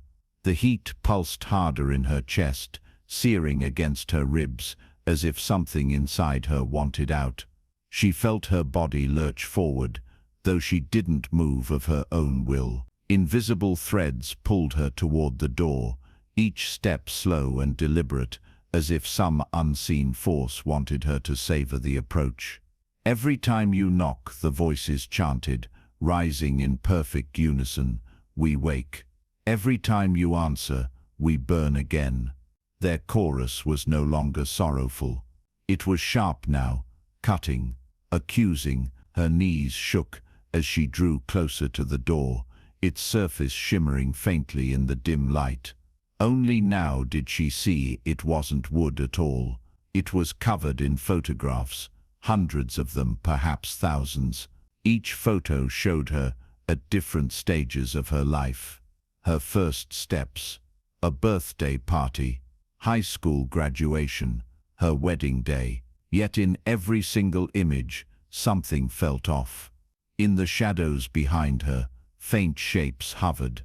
Sometimes a small hand, sometimes a blurred, indistinct face. Other times, unmistakable glowing eyes peering over her shoulder. She reached out, though her fingers trembled violently, her mind screaming at her to stop. Her palm pressed against the surface of the door, and pain shot through her hand, white-hot and immediate. The surface was scalding, burning her skin, but she couldn't pull away. The door pulsed faintly beneath her touch, like it was alive, like it was breathing. Then a sound split the silence, deep and echoing, 1,000 locks clicking open at once. Slowly, painfully, the door began to swing inward on screaming hinges. She caught a glimpse of something on the other side, movement, shadows darting back and forth, faint whispers crawling into her ears. "You've been here before, so many times, you never leave." A hand shot out from the darkness beyond the door, seizing her wrist with crushing force. She cried out, her voice raw and weak, as the hand pulled her into the black. The world shifted violently as she stumbled forward, finding herself standing not in the void, but in a dimly lit hallway. The air smelled of smoke and scorched wood, the walls warped and blackened from old fire damage. She recognized it instantly. It was the hallway of her childhood home. Her heart lurched painfully. She saw herself as a child at the far end, pounding on a closed door with tiny fists, her face streaked with soot and tears. Small voices wept all around her, unseen but unmistakably close. She tried to call out to her younger self, but the air was thick like tar, choking her words before they left her throat. The child turned her tear-streaked face, eyes locking with her own for the briefest moment. Then came a faint knock from behind her. She spun around. Another door. This one different, new. It was unmarked, smooth, but something about it radiated malice. The knocking came again. 3 deliberate strikes. Then silence. Then 3 more. The sound vibrated through her teeth, through her bones. She backed away, shaking her head violently. "No, no, not again," she whispered hoarsely, though no one was there to hear. The knocking resumed, faster now, louder. Small soot-covered hands began to push through the seams of the door, their fingers clawing at the wood like desperate animals. Whispered voices slipped through the cracks. "We waited, we waited. Why didn't you open the door?" The heat in her chest surged violently, making her double over. She felt the locket around her neck grow searing hot, branding her skin beneath it. She tore at the chain, but it wouldn't break. The voices rose to a wailing chorus as the door began to splinter, blackened wood cracking and falling away in pieces. One tiny face pushed through the gap, ashen, hollow-eyed, lips cracked as it whispered her name.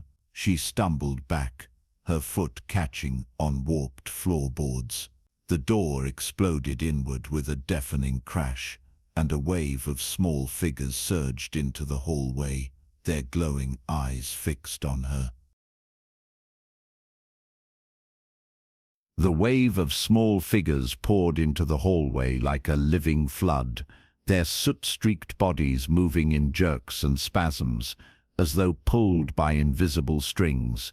Their glowing eyes blinked in unison, fixing on her with a hunger that froze her blood. She staggered back against the blackened wall, her nails scraping uselessly at the warped wood as she tried to find an escape. The air thickened around her, hot and stifling, carrying the acrid stench of smoke and charred flesh. Their whispers began low, almost gentle, but grew louder with every breath she took. "You shut the door. You locked us out. You left us here to burn." The words overlapped in a terrible chorus, each child's voice layered with grief and accusation.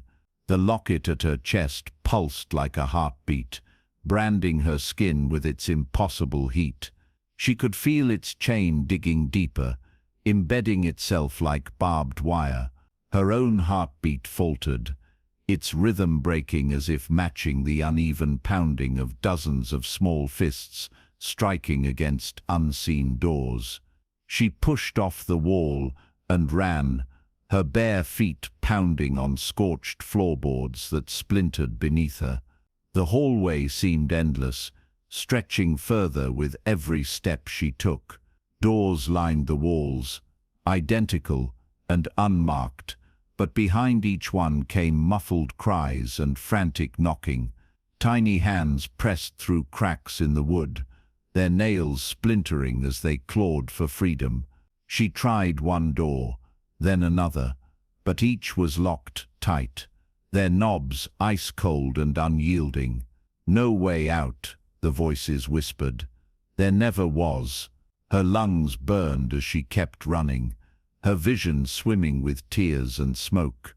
Shadows darted along the edges of her sight, always just out of reach. She knew they weren't chasing her. They didn't have to. The hallway wasn't a place she could ever leave. Ahead, a faint orange glow bled through the cracks of a door, slightly ajar. She skidded to a halt, her hand trembling as she reached for the handle. The metal burned her palm, but she didn't let go. The whispers grew louder, almost eager now. See what you left behind. See what you became. She shoved the door open and stumbled inside. Heat washed over her in waves, her skin prickling as the air thickened with smoke. The room beyond wasn't a room at all. It was a memory, alive and waiting. She saw herself standing by the window, a child in soot-streaked pajamas, clutching the locket tight in both hands. Outside, flames consumed the night, their light reflecting in her tear-filled eyes. A figure stood behind her younger self, older, hollow-eyed, familiar in the worst way. It was her, years older, face gaunt, hands clasped tightly around another locket that glowed faintly against her chest. The older version didn't move, didn't speak, but the accusation in her eyes was unbearable. She wanted to scream at her younger self to run, to break the cycle somehow. But her voice caught in her throat, strangled by the same unseen force that had bound her since the knocking began. The child turned slowly, her expression empty except for a faint, knowing sadness. You never opened the door. You never let them in. Now you're the one outside. The floor beneath her feet cracked loudly. She looked down just in time to see charred hands clawing up through the boards, fingers snapping like twigs as they grasped for her ankles. She staggered back, but there was nowhere to go. The children's faces appeared through the cracks, their glowing eyes staring up at her. "It's your turn," they whispered, voices rising to a fever pitch. "Your turn to knock. Your turn to burn." The older version of herself stepped forward suddenly, her hand reaching out. But instead of pulling her to safety, it shoved her hard in the chest. She fell backward through the floor as it gave way beneath her. She landed hard on her back. The air knocked from her lungs. Darkness surrounded her, thick and absolute, pressing against her skin like a second layer of flesh. For a long moment, there was no sound but the rapid thud of her heart pounding in her ears. Then faintly, the knocking returned, soft at first, as though from miles away. 3 knocks. A pause. 3 more. The cadence was maddeningly familiar, and each repetition brought it closer, louder, sharper, until it was all she could hear. She struggled to her feet, her knees trembling violently as the sound echoed through the unseen walls around her. She couldn't tell if it was coming from in front of her, behind her, or from within her own skull. Her hands clutched at the locket on her chest, now glowing like molten metal, its chains searing into her neck. She tugged at it, desperate to free herself, but the links only tightened, biting into her skin with a cruel, deliberate precision. A faint orange light began to bloom in the distance, drawing her forward against her will. Her feet moved sluggishly, each step accompanied by a sticky, sucking sound, as though the floor beneath her was alive. The knocking grew louder with every step. She realized with mounting dread that it wasn't coming from a door at all. It was her own heart, pounding in perfect time with the sound. The corridor ahead stretched impossibly long, its walls lined with countless doors. Each was slightly ajar, and from every crack spilled whispers and faint sobs. She tried to look away, but her eyes were drawn to each door as she passed. Behind one, She saw the outline of her younger self curled on the floor, hands over her ears as the flames raged around her. Behind another, she caught a glimpse of her older self standing motionless, hollow-eyed, watching as soot-covered hands clawed at her windows. The whispers grew louder now, turning into a single voice that seemed to fill the space. It was her voice, but warped, older, laced with something sharp and cruel. You never opened the door. You never saved them. You never saved yourself. Her chest ached as if a heavy stone pressed against it, making each breath a shallow rasp. The locket pulsed in time with the voice, its heat burrowing deeper into her flesh until the scent of burning skin filled her nostrils. She stumbled forward, clutching at the chain with shaking fingers. The orange light ahead flared brighter, and she saw that it wasn't fire this time. It was a single door glowing faintly at the edges, its surface covered in deep scratches, as though dozens of hands had clawed at it in desperation. The knocking came from behind it now, loud enough to make the walls vibrate. She stopped a few feet away, her whole body trembling.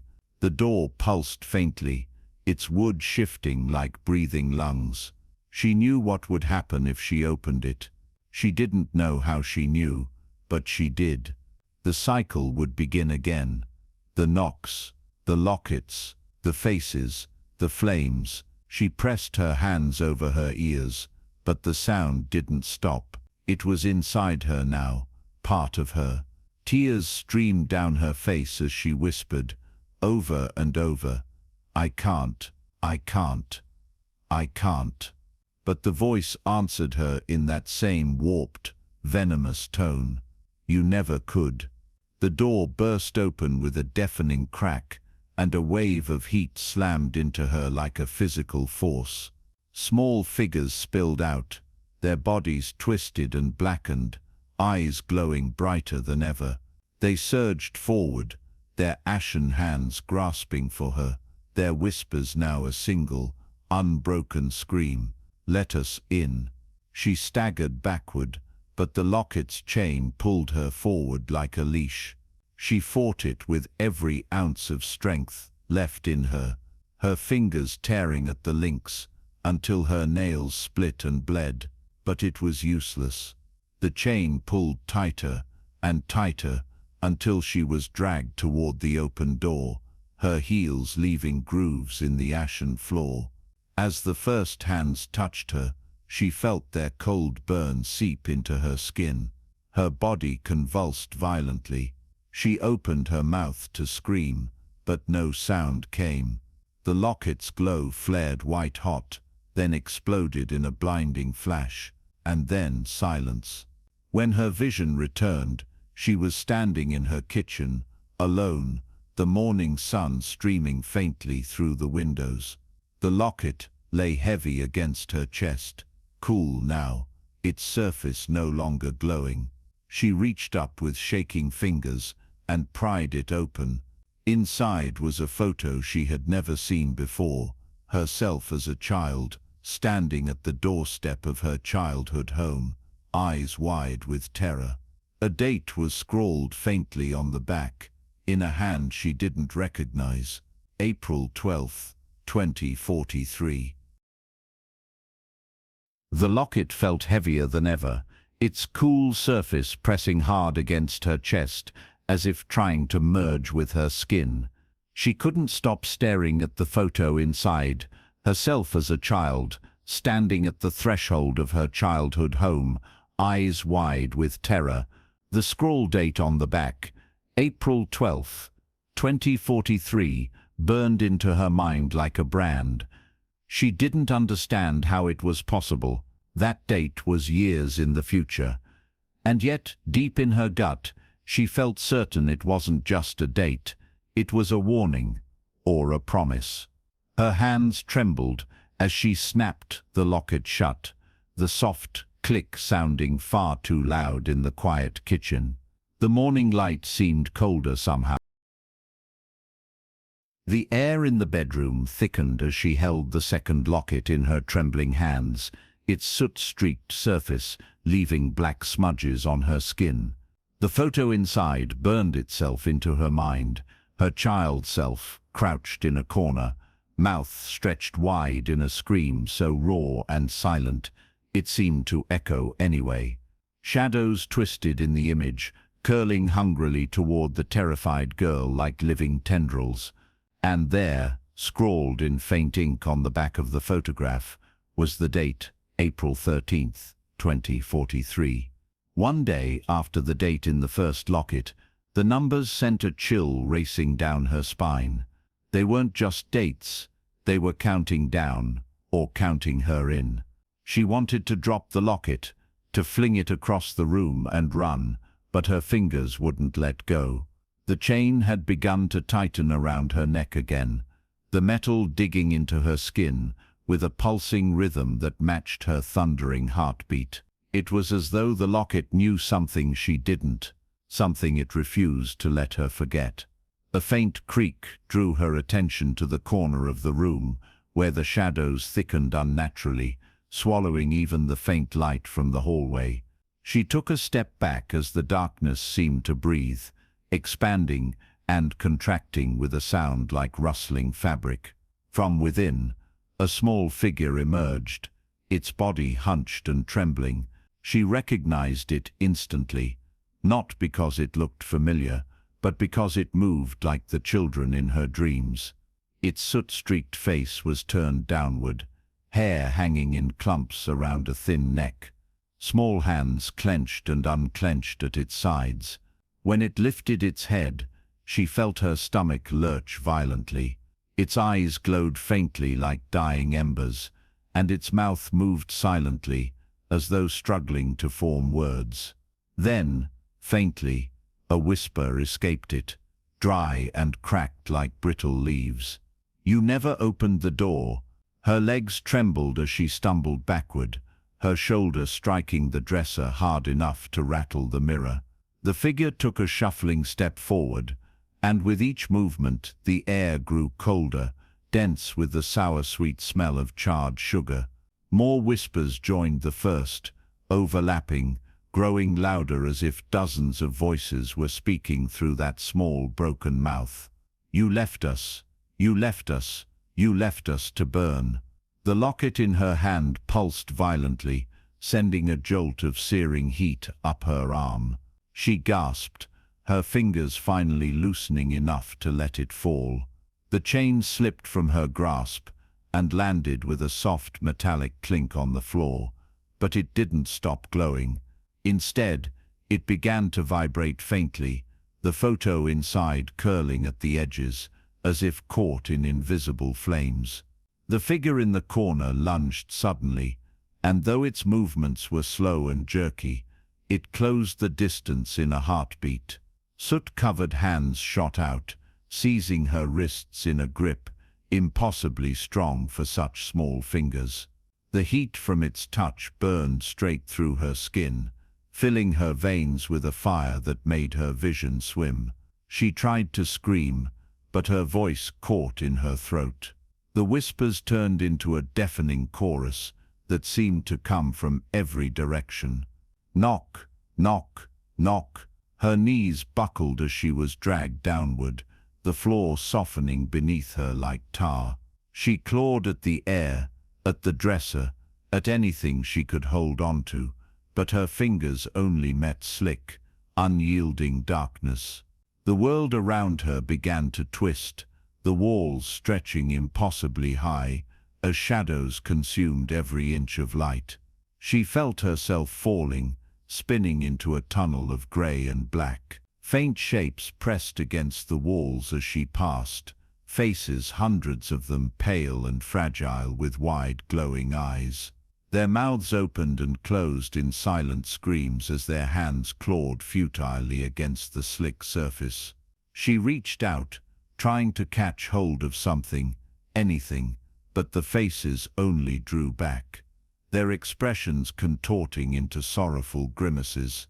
And then the tunnel spat her out into a place that wasn't her bedroom anymore. She stood in a narrow corridor, its walls slick and pulsating faintly, as if alive.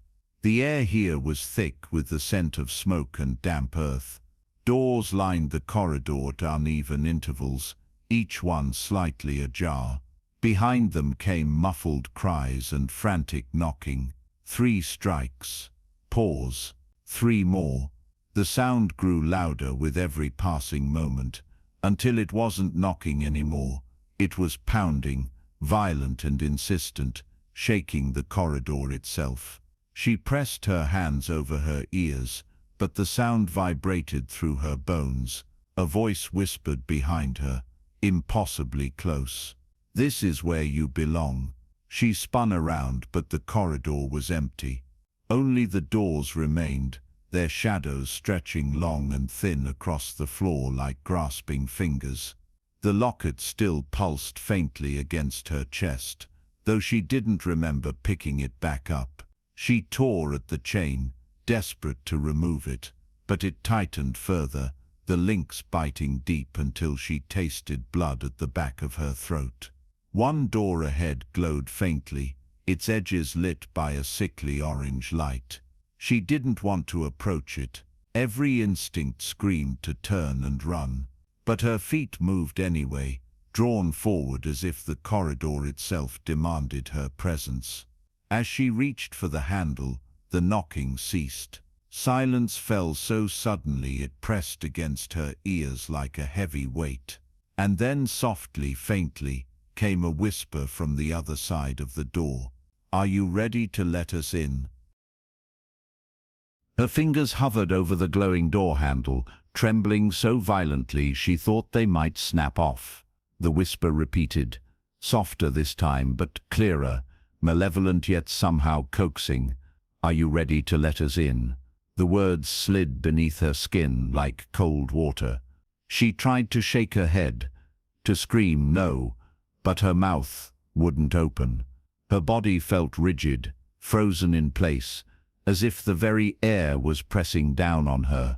Behind her, the corridor seemed to shift. The doors along the walls pulsed faintly, their surfaces bulging outward, as though unseen hands were pounding against them from the other side. Faint shadows moved under the cracks, small feet, tiny fingers dragging along the seams, leaving trails of soot in their wake. The knocking resumed, louder this time, and synchronized perfectly with her racing heartbeat. 3 strikes. Pause. 3 more. The sound reverberated up her spine, filling her skull until she thought her head would split in 2. The locket around her neck began to vibrate violently, its surface heating again.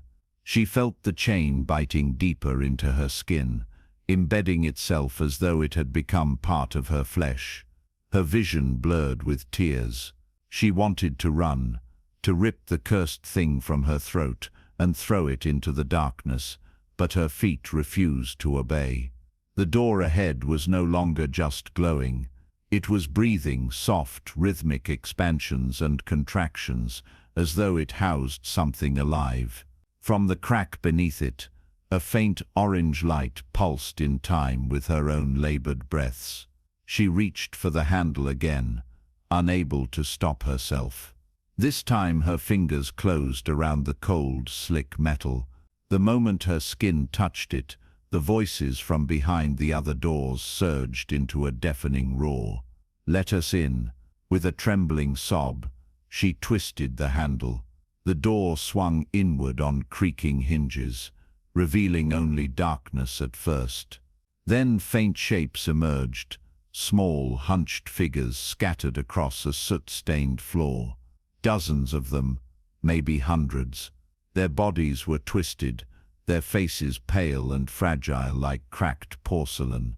Eyes glowed faintly in the blackness, each pair locking on her the moment the door opened. Slowly, impossibly, they began to rise. Their limbs moved with a jerking, marionette-like quality, as though pulled upward by invisible threads.